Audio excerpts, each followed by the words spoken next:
Stop scrolling. Right now I'm about to take you inside one of the most dangerous comparisons in history. Two men, two empires, two legends of the underworld, Pablo Escobar, the king of cocaine, and Joaquin El Chapo Guzman, the shorty who built tunnels and an empire that reached across the globe. People debate endlessly about who was smarter, who was more ruthless, who had more power. But let's cut to the chase. The question you really want answered is this: who was richer? On the surface it sounds simple. Add up their money, compare the numbers, and declare a winner. But when you peel back the layers, when you look at how these men built, stored, and used their fortunes, the truth is far more complex and far more shocking than you can imagine. By the time we're done, you'll see wealth, power, and crime in a way you've never seen before. Let's start with Pablo Escobar. Colombia, 1970s. He wasn't born a king. He began as a small-time hustler, stealing cars, smuggling cigarettes, dabbling in kidnapping. But he found one product that would change the world and make him immortal: cocaine. At first it was just a niche drug used by the wealthy in New York and Miami. But as the appetite exploded in the 1980s, Escobar was ready to feed it. And feed it, he did. By the mid-1980s, Escobar's Medellin cartel controlled as much as 80% of the world's cocaine market. Let that sink in.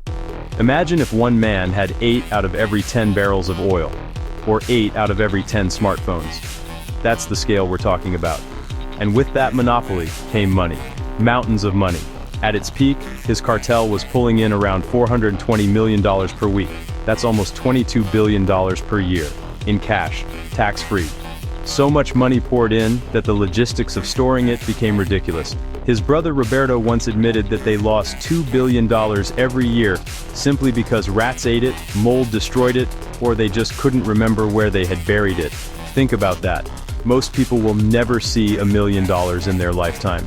Escobar was losing $2 billion a year to rodents and mildew, and it didn't matter. For 7 years straight, Forbes listed him as one of the richest men in the world. By 1993, his personal net worth was estimated at around $30 billion.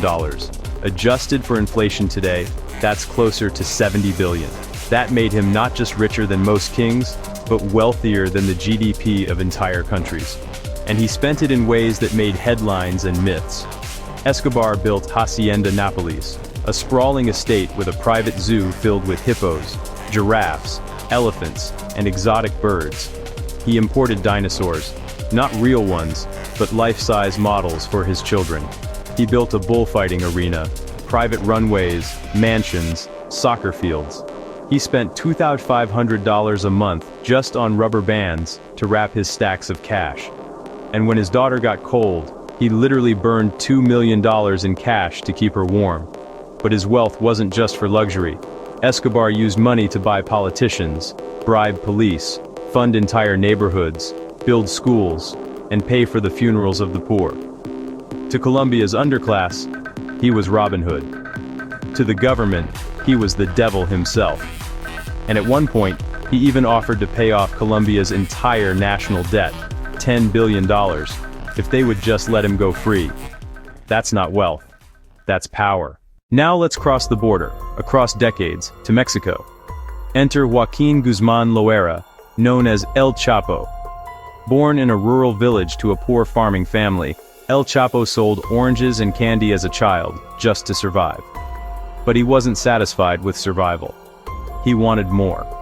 By the 1990s, he had risen through the ranks of the Guadalajara cartel, and when it split apart, he formed what would become the most powerful drug trafficking syndicate in the world, the Sinaloa cartel.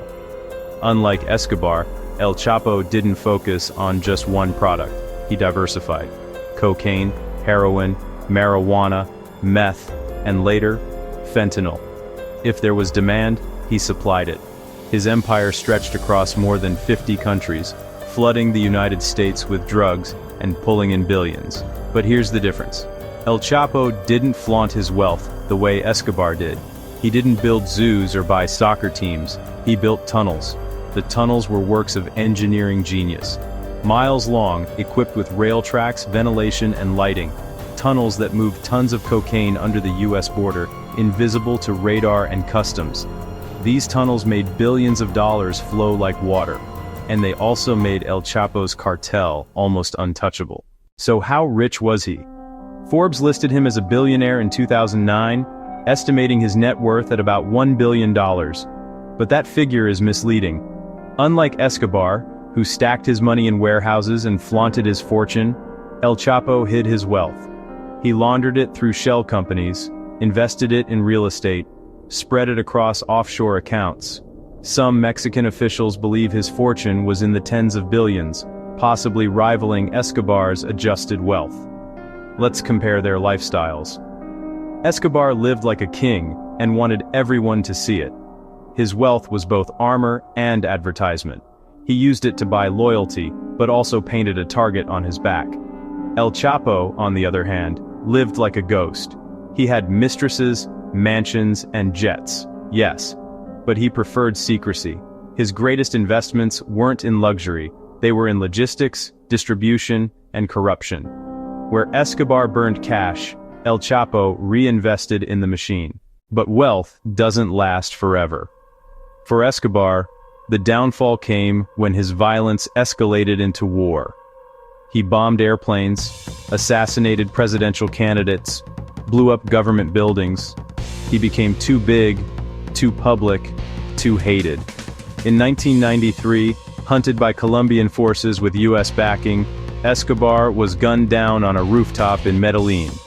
He died at 44, barefoot, holding a gun, with billions hidden that would never be recovered. His empire collapsed overnight. His wealth evaporated. His family went into exile. Escobar had been the richest criminal in history, but his reign was short, brutal, and unsustainable. El Chapo's story played out differently. He became infamous not for his spending, but for his escapes. In 2001, he slipped out of prison in a laundry cart. In 2015, he escaped again through a mile-long tunnel dug directly into his prison shower, complete with a motorcycle on rails to speed him away. That escape cost millions, and it showed the world the level of power he still held. But eventually, even El Chapo's luck ran out. In 2016, after years on the run, he was captured, extradited to the United States, and sentenced to life, plus 30 years. Today, he sits in ADX Florence, the most secure prison in America. Yet unlike Escobar, his cartel didn't die with him. The Sinaloa cartel is still operating today, still worth billions, still flooding the world with drugs. So, who was richer?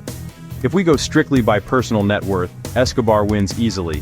30 billion at his peak, 70 billion in today's dollars, compared to El Chapo's publicly estimated 1 billion.